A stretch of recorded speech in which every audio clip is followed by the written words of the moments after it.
na gustong pumasok sa City Hall, gagawa ng mga cabinet. Pero nagpasok din ako ng ano, ng layout tsaka mga quotation. What?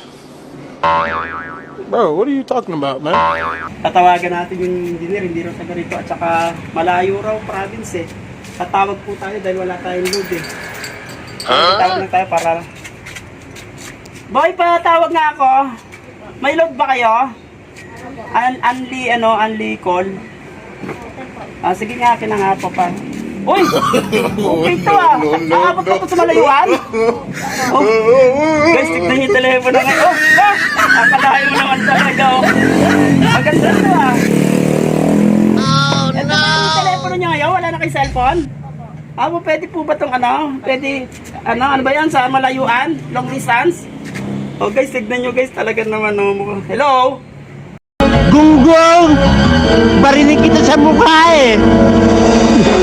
Hello? Irinig pa!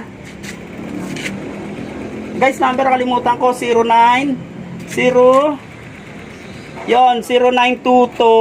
Bahala na sila sa 7. Yun guys, yun nakuha ko na. Yan. Pero tignan nyo yung ano ko, ang layo na mararating na ito. Ayos, parang hindi makontak boy ah. Oh.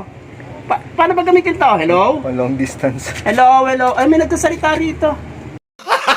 Gago! Hello? Guys, wala talaga. Walang makakontak kasi hindi pwede to sa long distance eh. Oh. Pang dito lang ata to. Pero sinauna to ah. Yun. Ayan guys. Ay, nagre-ring 0922. Bahala na sila dito. Pero walang sumasagot boy. Huwag kang tanga! Busy. Balik na lang ako ah. Ayan guys, talaga naman ang ganda. Babalikan ko tong telepono ma. Yan. Thank you. Bibigay ko kay Pastoyo yan.